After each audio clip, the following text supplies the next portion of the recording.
I do want to start by asking, given that there have been a few months since the election, would you say Democrats ceded the issue of the economy to President Trump?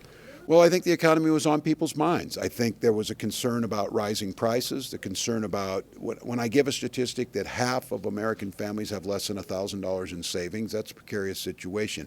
I think Vice President Harris and myself were making the case that we had an economic message that would work better. I think we feared that Donald Trump would not address those issues, that prices wouldn't come down, that he would attack the stock market as he's done. But I think that we need to articulate better where people's pain is at. And I think it was real. I think the economy and the economic issues were real. And I think we can continue to find better ways to do that. And we're here in a state that definitely has felt that pain and has seen that pain over the years. Ohio was a state that was birthed by manufacturing. It's seen it come, but recently we've seen it go. And so what is the message to a state like Ohio, which, as you mentioned, feels betrayed by both parties in many cases? Yeah, I think it's fair. I think that we're going to have to get back. I'll make the case again. Don't turn your back on education. That's our key to the future.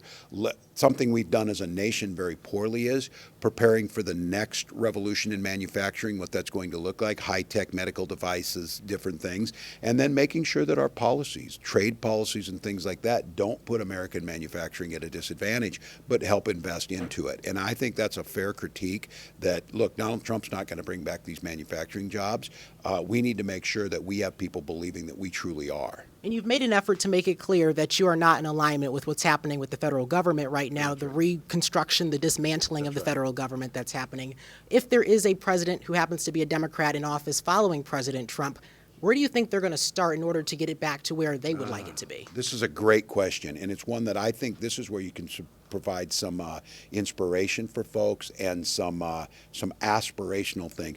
Look, they're dismantling important agencies like the Department of Education, like USAID. I think we need to use this time to explain to people why those things are important, and then talk about how do we build them back in a way that has accountability, the American people believes in them, so they can't dismantle an agency that people don't really know anything about, and yet it's really important. So I've been talking about this. I'm glad you asked this question. I think this gives us an opportunity to win back the trust of people, tell them what would we do differently. I don't think it's good enough just to say Donald Trump's failing. I knew he would do that or figured he would do that.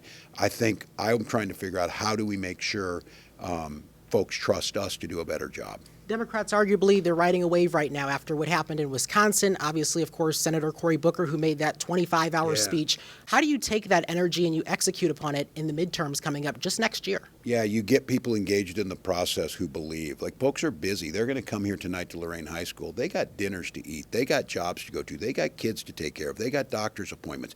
I say this, they'd rather be home doing other things, but thanks to Donald Trump, it's politics 24/7. We have to show them that there's a positive politics. There's a way to get engaged, that their voice matters. If they're going to volunteer for something, what's going to happen with it and how does it make a difference? Give people an opportunity and show them it matters. What would you say has been the most profound thing that you've heard in being at these different town halls and hearing from folks across the country?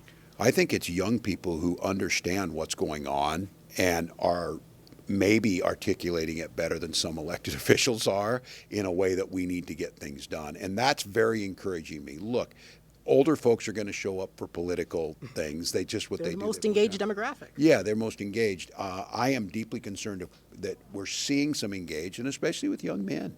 Are we going to be able to get them engaged? And at these town halls, the answer is yes, we can. If we give them something that they feel like they want to be a part of. And, I have to ask this question because it's my platform and I think it's an important one. Yeah. Are you teeing up a 2028 run? You can announce it exclusively here if that's the case. I am not. I am doing my servant leadership.